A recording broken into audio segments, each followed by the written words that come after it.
Good afternoon, this is News Always On. I'm On-Kessyl.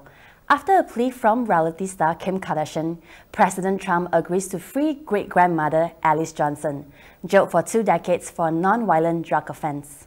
The case was highlighted last week when Kim Kardashian West met Trump to lobby for her release. In 1996, Johnson was jailed with 15 others for taking part in a cocaine distribution ring. Iconic New York fashion designer Kate Spade was found dead Tuesday morning in the Upper East Side apartment. Her body was found by a housekeeper around 10:20 in the morning. Police say that the 55-year-old mother and wife died in her parents' suicide. However, she's not the only high-profile designer in recent years to have passed away in somewhat a similar way. Here is more. Fashion designer Kate Spade, 55, was found dead at her Manhattan home this morning, leaving behind her 13-year-old daughter and husband of 24 years. However, she's not the only high-profile designer in recent years to have passed away by suicide.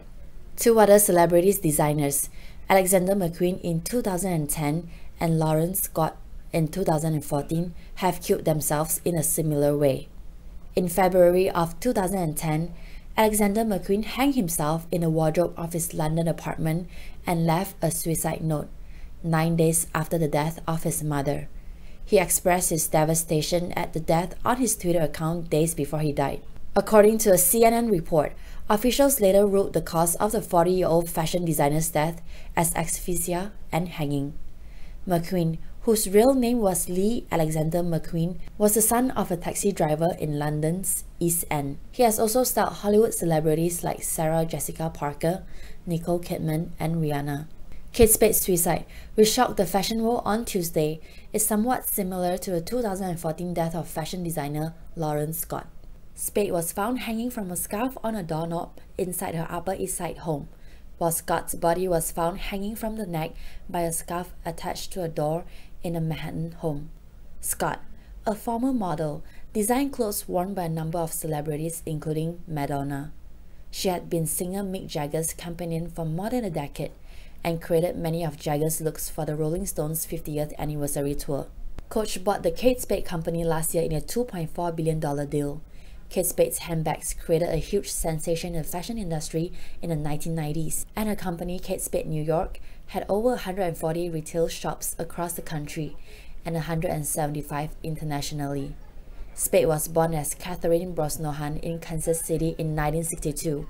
She went to Arizona State University where she met Andy Spade, who she eventually went into business with, forming the company Kate Spade New York in the early 1990s. The couple started the company after she worked at the magazine Mademoiselle. The company eventually grew into a global lifestyle brand. Thank you. And down the center. Thank you, ladies. Thank you. I'm a huge fan of Kate Spade. I love fashion. I sometimes find fashion intimidating. And what I like about Kate Spade is I feel like she puts forth a sort of aspirational line, which I think, oh, I want to be like that. I want to be chic and pulled together and a New York lady. And then I can.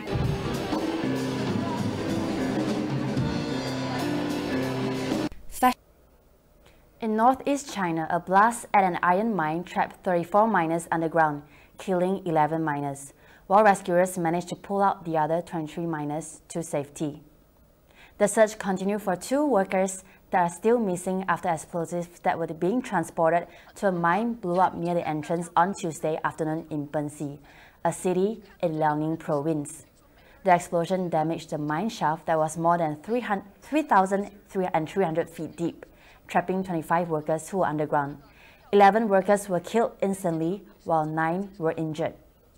The Ministry of Emergency Management said 5 suffered severe injuries, though none was in critical condition, and they are now being treated in hospital.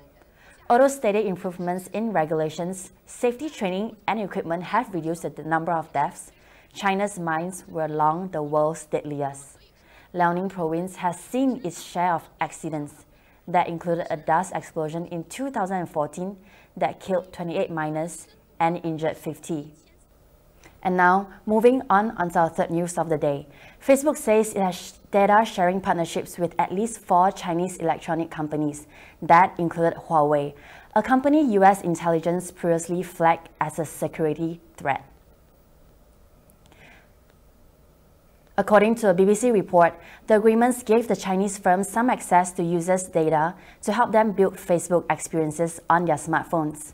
Facebook said all the data collected remained on users' phones, not servers, and Huawei said its cooperation with Facebook was to improve user services.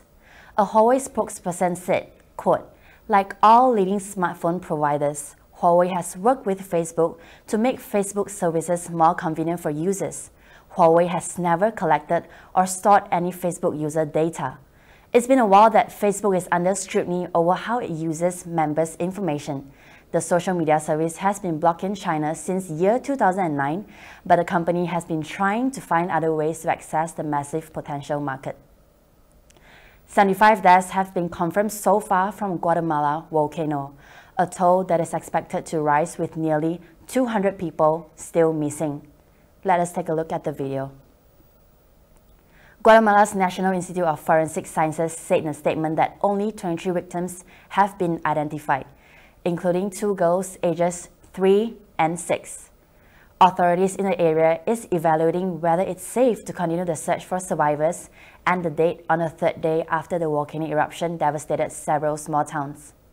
According to a CNN report, explosions are intensifying as more pyroclastic flow, which is a nasty mix of ash, rock, and volcanic gases that can be much more dangerous than lava, streams down the volcano, threatening villages southeast of the volcano.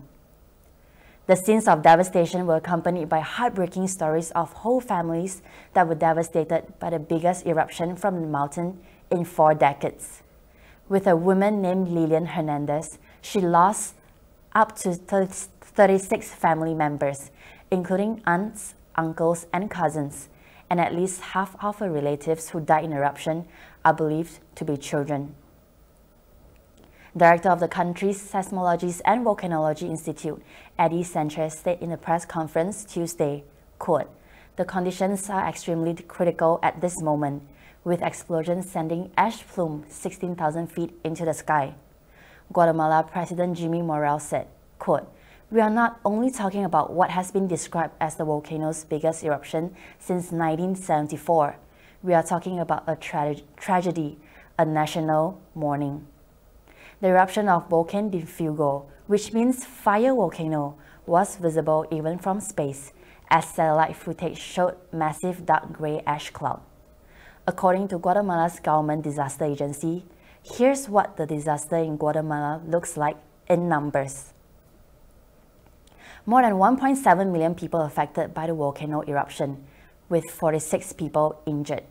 About 3,300 people have been evacuated, and about 2,625 people now live in shelters. 75 people has been killed, and about 200 people are still missing. The volcano is about 25 miles southwest of the capital, Guatemala City, and near the colonial city of Antigua. Recovery workers have had difficulty breathing in the hazardous conditions, and heat from the ground has been so intense that soles of the firefighters' boots were tearing off, and they have to walk on wooden planks. The volcano has been in eruption since 2002. Moving on to our last news of the day. Friends, family, and political figures gathered at Arlington National Cemetery today on the 50th anniversary on the assassination of Senator Robert F. Kennedy. Robert Kennedy ran for president less than 5 years after the assassination of his brother, President John F. Kennedy. He has just given his victory speech after winning the California Democratic primary in 1968 when he was gunned down in a hotel kitchen.